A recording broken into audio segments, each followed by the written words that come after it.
Hello and welcome to In Goa 24/7. I'm Rastero Lopez Fernandez with today's top stories. The Bombay High Court on Friday awarded 10 years of rigorous imprisonment to Samson D'Souza, who has been held guilty in the Scarlett killing, rape and death case. D'Souza has been found guilty of culpable homicide, drugging and sexually assaulting British teenager Scarlett Keeling at Anjuna Beach in Goa in February 2008.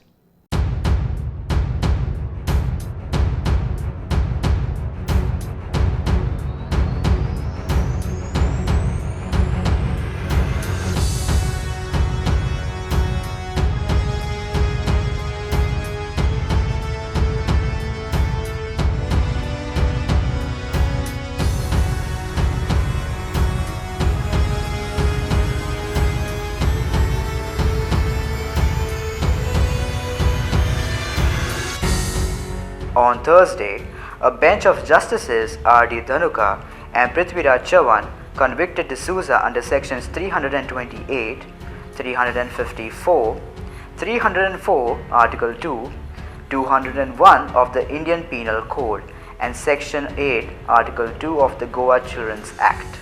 While the other sections attract a maximum punishment of 10 years, the prosecution stressed on the fact that the Goa Children's Act allowed for life imprisonment.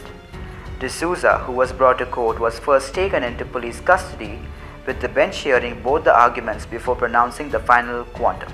Defense lawyer Shailendra Bobe started the arguments by pleading that D'Souza is the lone earning member of his family, is a husband and a father of a 12-year-old girl.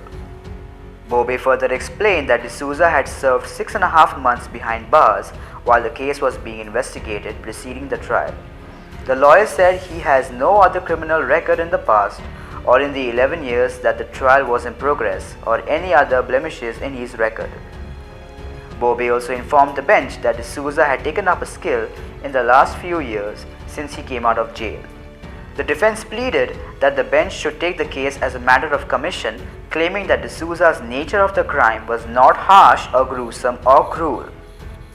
Justice Chavan at this stage asked Bobe to not comment any further on the nature of crime and only appeal with regard to quantum. Prosecutor Ajaz Khan pointed to the Goa Children's Act under which D'Souza was found guilty.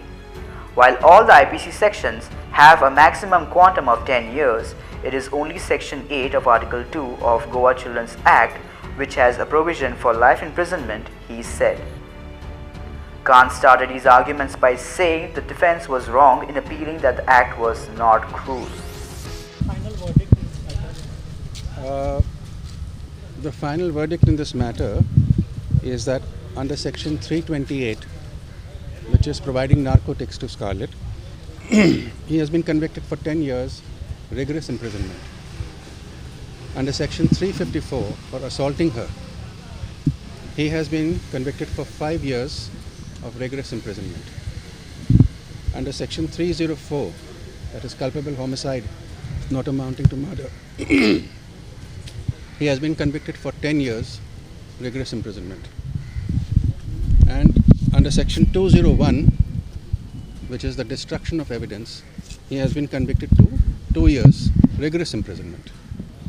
Under Section 8(2) of the Goa Children's Act, for not providing a safe environment to the child, he has been convicted for 3 years of rigorous imprisonment. And these sentences will run concurrently, which means that he will suffer 10 years of rigorous imprisonment.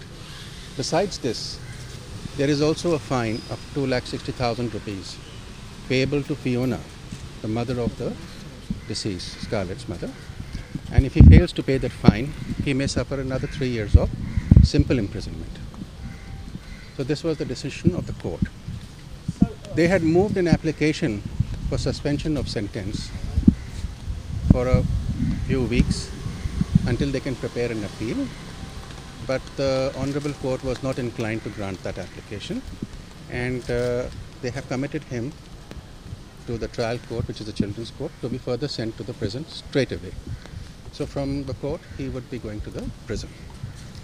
So I would also like to say, in this particular case, we were quite sure in 2008 that this girl had been given narcotics, she had been assaulted, she had been murdered after that. But we had faced a lot of opposition for even filing of the FIR. It was only after the second autopsy that the police finally agreed to file an FIR and investigate the matter. After investigations, what has come out very clearly from the evidence is that Scarlett was given narcotics after she arrived at the particular shack. Then, when she came out from the shack to go home, Samson D'Souza took her and said that he will drop her home. Understanding that something was wrong, she tried to run away into the bushes, but he ran after her and used force to stop her. The quantum of force, I don't know how much was used, but there were 50 injuries on her body. And after that, she was taken to the beach side where her body, naked body, was found with all these injuries face down, resulting in death. All this information was known to Samson, right? But he pleaded not guilty, and which resulted in a long, protracted trial.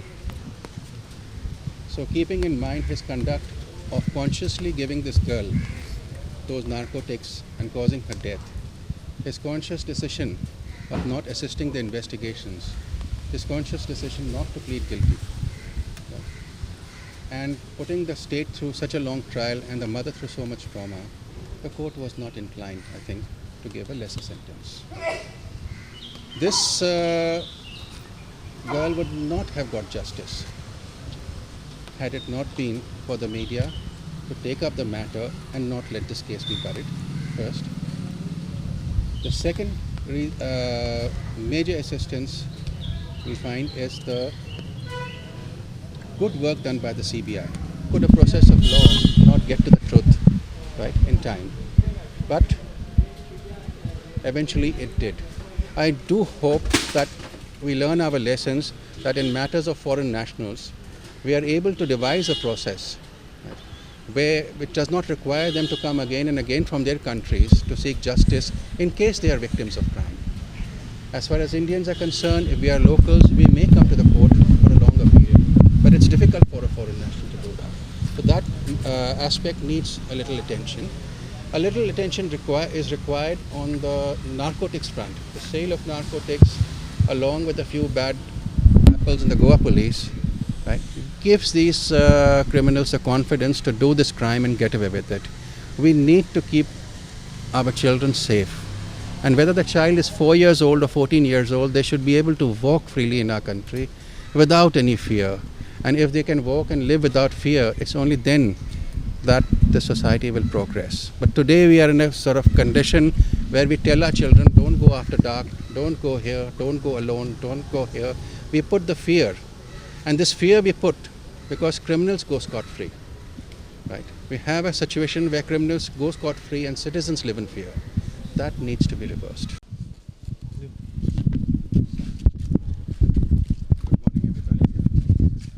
Yes. Sir, first thing is that rejecting the objection of the defense, court has allowed you to argue. Yes. And another thing is that almost your contention and CBI contentions are same. What were the major contention for demanding maximum punishment? Well, see, in a situation where there is a crime against an adult, it is dealt with by the IPC.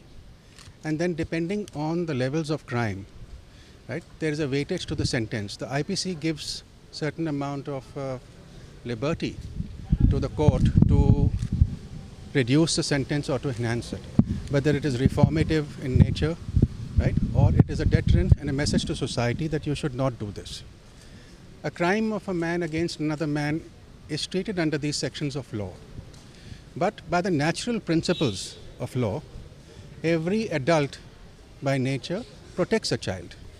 If a child is in danger, if this girl would have come to anybody's home in those conditions, perhaps all of you would have given her a pillow and a blanket to sleep in the night, and next morning you would have called her parents to send her back. Or you could have called the police. In this instance, there was the act done was the opposite. instead of working on the natural principles of protecting a child, the child was provided narcotics. Subsequently, when the child was trying to run, he held her back, assaulted her, and there were 50 injuries on her body, and she was subsequently found dead.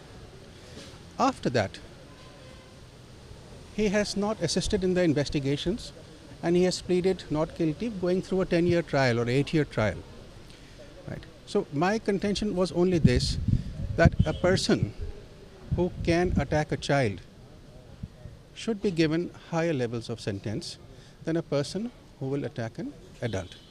A person attacking an adult may be reformed, but a person who attacks a child, the world over, is treated as a predator. He is not treated as a civilized person. And courts all over the world are treating those who attack children or pedophiles with the highest levels of strictness.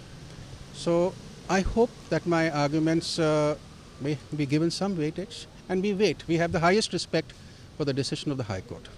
Okay, sir, we'll talk after. Yes, so 3 p.m. is the thing. Thank you. In Scarlett murder case, today the High Court has convicted the accused number 1, and punished him for offences for culpable homicide not amounting to murder, 328, 201 and section 8 of Goa children's act.